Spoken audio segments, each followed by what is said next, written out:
मेरे प्रिय आत्मन,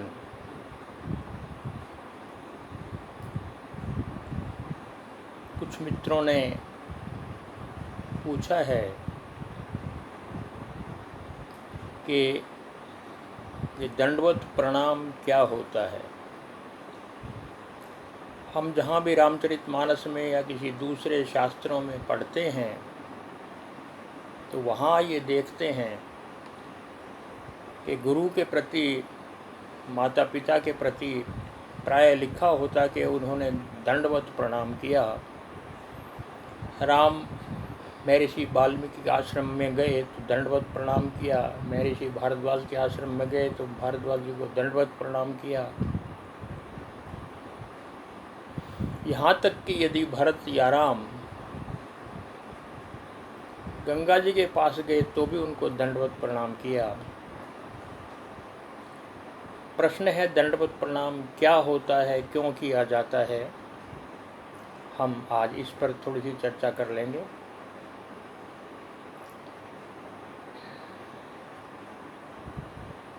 यह हमारी बहुत प्राचीन भारतीय संस्कृति है, अपने से बड़ों के सामने झुकना।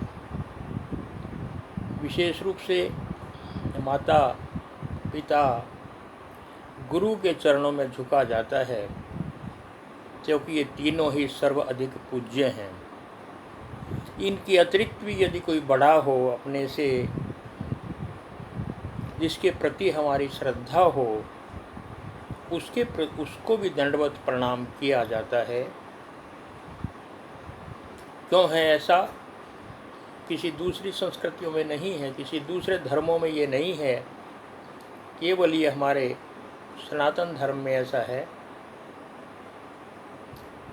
सर को हम गुरु के, माता पिता के चरणों में झुका देते हैं। दंडवत का अर्थ है डंडे की तरह से बिल्कुल सपाट जमीन पर लेटकर अपने सर को उनके चरणों में रख देते हैं। क्यों? सर हमारा अहंकार का प्रतीक है, और अहंकार बुद्धि में होता है, हमारे मस्तक में होता है, हृदय में नहीं। चरण हमारे शरीर के निम्नतम अंग हैं, तो अपना मस्तक चरणों में रखने का अर्थ है अपने अहंकार को निम्नतम स्तर तक गिराना, अर्थात श्रेष्ठतम और उच्चतम बुद्धि भी आपके चरणों की धूल है। मैं अपना सारा अहंकार आपके चरणों में विलीन करता हूँ, ये भाव होता है। अपुत्र हो माता पिता का या गुरु का शिष्य हो, निश्चित रूप से पुत्र या शिष्य कभी गुरु या माता पिता से बड़ा नहीं हो सकता। ये भारतीय संस्कृति का मूल है और उसी का पालन सभी करते आए हैं। जिस रामचरितमानस में हम राम की कथा पढ़ते हैं, वहाँ भी राम एक आदर्श पुरुष हैं, मर्यादा पुरुषोत्तम हैं। और वो क्या करते थे कि वो प्रातःकाल उठते थे, और उठते ही पहला काम होता था, प्रातःकाल उठ के रघुनाथा, और माता पिता गुरु ना वही माथा। प्रातःकाल उठते ही सुबह राम माता पिता गुरु को अपना मस्तक नवाते थे। ये भारतीय संस्कृति थी। जब राम ऐसा करते हैं, सभी ऐसा करते हैं, तो हमें भी इसी प्रकार की सीख लेनी है कि प्रातः उठ करके हम अपने बड़ों के सामने झुकें। मस्तक जो ही चरणों में झुकता है, गुरु का या माँ बाप का हाथ हमारे सर पर स्वाभाविक रूप से चला जाता है। ये हमें परंपरा लगती है, लेकिन ये केवल परंपरा नहीं है, इसका आधार वैज्ञानिक भी नहीं, परावैज्ञानिक है।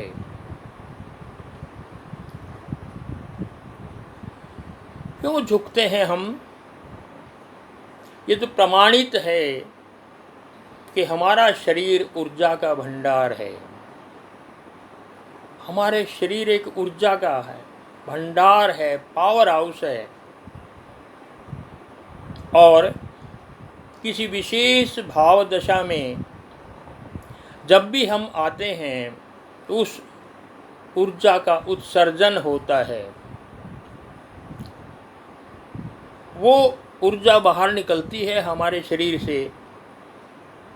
इसलिए आप देखते होंगे कि जब भी कोई ध्यान समाधि में बैठता है तो उसके नीचे या तो मृग चरम होता है या फिर लकड़ी का तख्ता होता है, क्योंकि उस समय जो ऊर्जा, इलेक्ट्रिसिटी कहिए, जो बाहर निकलती है, वो शरीर यदि स्पर्श करता है ज़मीन को उस भाव दशा में तो हमें करंट लग सकता है और ऊर्जा वैसे भी सारी बाहर चली जाती है।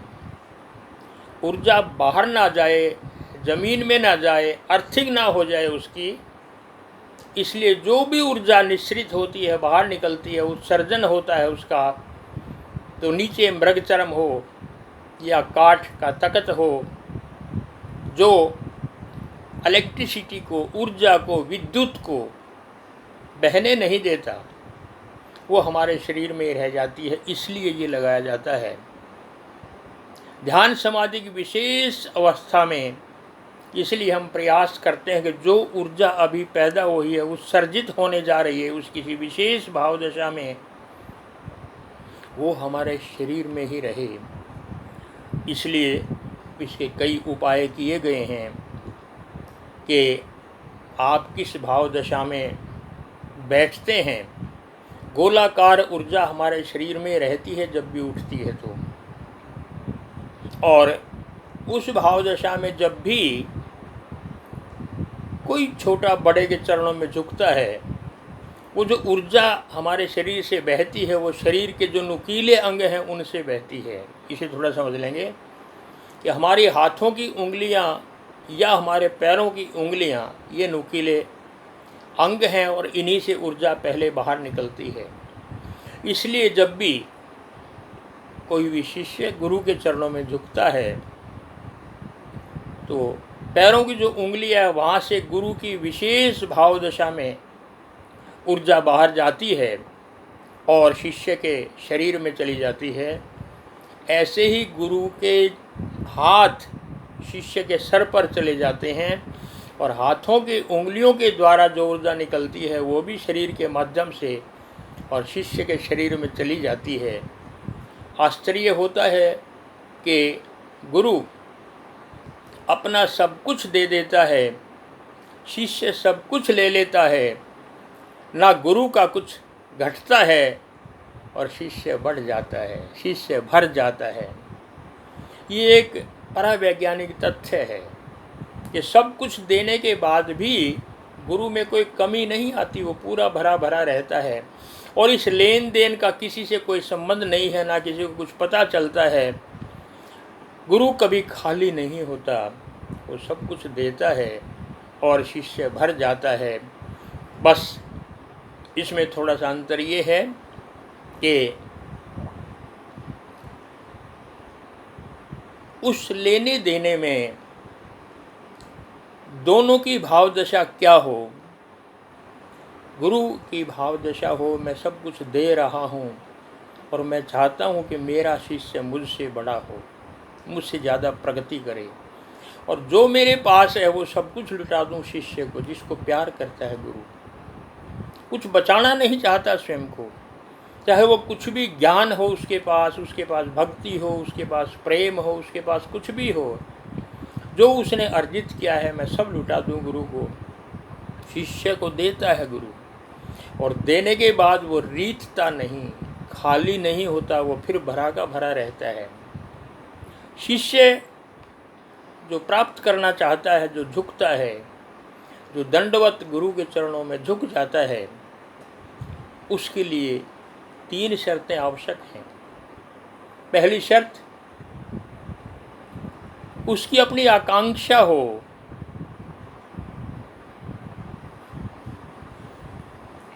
लेने का भाव हो, कि मुझे कुछ लेना है गुरु से, एक शर्त, यदि उसकी इच्छा ही ना हो, आकांक्षा ना हो, या उसकी संग्राहकता ना हो, संग्रह ना करना चाहता हो, तो गुरु कितना ही देता रहे उसे कुछ नहीं मिलेगा। दूसरी शर्त का है, शिष्य निरअहंकारी हो, पहले ही भरा हुआ ना हो। यदि वो समझे कि मुझ में तो पहले ही इतना ज्ञान है, गुरु मुझे क्या देगा, तो पहले ही भरा हुआ है, तो उसको मिलेगा क्या। शर्त है उसकी इच्छा हो, उसकी आकांक्षा हो, और यदि घड़े को जल से भरना है तो पहली शर्त है कि घड़ा खाली होना चाहिए।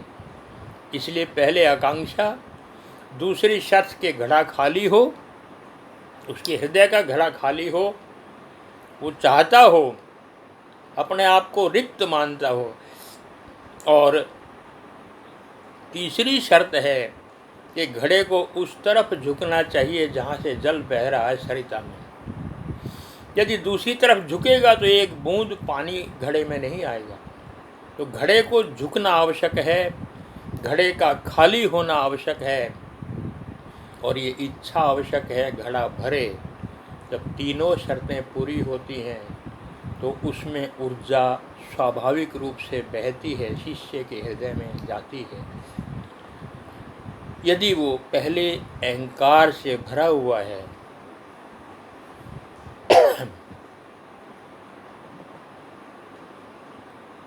उसे कुछ नहीं मिलता। आप देखेंगे बरसात होती है, ऊंचे ऊंचे पहाड़ों पर खूब बरसती है, लेकिन पहाड़ों पर एक बूंद पानी टिकता नहीं है। सारा पानी पहाड़ों से नीचे बहता बहता जलाशयों के द्वारा वो तालाब में भर जाता है, समुद्र में पहुंच जाता है, नदियों में पहुंच जाता है, पर पहाड़ पर नहीं रहता। जबकि बरसता सबसे पहले पहाड़ पर ही है। क्यों? क्योंकि पर्वत अहंकार का प्रतीक हैं, सर उठाए खड़े हैं, और जो सर उठाए खड़ा है उसे मिलता कुछ नहीं है। तालाब सबसे नीचे हैं, जमीन के भी नीचे हैं, इसलिए जितना भी जल आता है पर्वतों से, पहाड़ों से बह करके, वो सारा उसमें सिमट करके भर जाता है। सिमिट सिमिट जल भर ही तालाबा, जिमि सज्जन पही सद्गुण आवा। सिमट के जल उसमें सारा भर जाता है, जो इसने अपने आप को बहुत नीचा कर लिया है। ऐसे ही सारे सद्गुण संसार में जितने हैं, जो व्यक्ति झुकता है, जिसने अपने आप को नीचा समझ लिया है, उसमें भरते चले जाते हैं, और जो अहंकार से युक्त है उसको कुछ नहीं मिलता। बादल बरसते हैं पर पर्वत के ऊपर कुछ नहीं ठहरते, सब नीचे आते हैं। इसलिए यदि शिष्य अहंकार से भरा हुआ है कि मुझे सब आता है, गुरु क्या देगा, तो गुरु कितना ही प्रयास कर ले कुछ नहीं होता। इसलिए संग्राहकता शिष्य की बहुत आवश्यक है। संग्रह करने की भावना हो, रिसेप्टिविटी हो, तो मुझे कुछ प्राप्त करना है, और प्राप्त करने के लिए गुरु के समक्ष झुके, और ये भाव हो कि गुरु मुझे सब कुछ दे सकता है, भीतर से भाव हो। तो दोनों की भाव दशा का मिलना बहुत आवश्यक है। गुरु की भाव दशा हो मैं सब कुछ दे दूं अपने शिष्य को, और शिष्य की भाव दशा हो कि मैं सब कुछ ले लूं, मेरे पास कुछ नहीं है, गुरु मुझे सब कुछ दे सकता है, गुरु मुझे भर सकता है। जो ही ये भावना मन में आएगी, ये लेन देन ऐसा होगा जो अप्रतिम है, किसी को पता नहीं चलेगा। देने के बाद गुरु फिर भरा रहेगा और शिष्य भर जाएगा।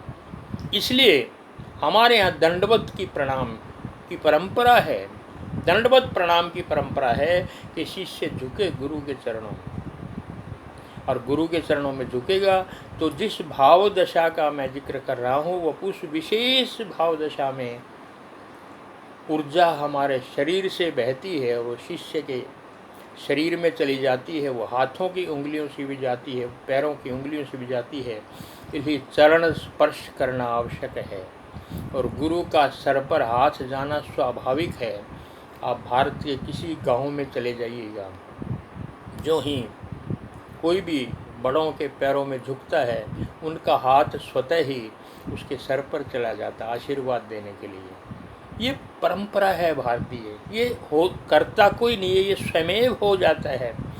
और ये कभी हमारे मनीषियों ने, हमारे ऋषि मुनियों ने कभी इसको तथ्य मान करके प्रारंभ किया था इसका, लेकिन आज वो बहुत बहुत ज़्यादा सार्थक है हमारे जीवन में। यदि हम कुछ चाहते हैं तो, यद्यपि आज नया ज़माना उसको भूल गया है, ये क्यों होता है, इसलिए अलग अलग चीज़ें चल पड़ी हैं। कोई हाथ मिलाता है, कोई हाथ हिलाता है, कोई टाटा और बाई बाई करता है, और कोई बाहों में भरता है। और कुछ देशों में तो परंपरा है कि वो मुंह से मुंह मिलाते हैं, लेकिन हमारे यहाँ परंपरा झुकने की है, हाथ जोड़कर प्रणाम करने की है। कम से कम ये तो है।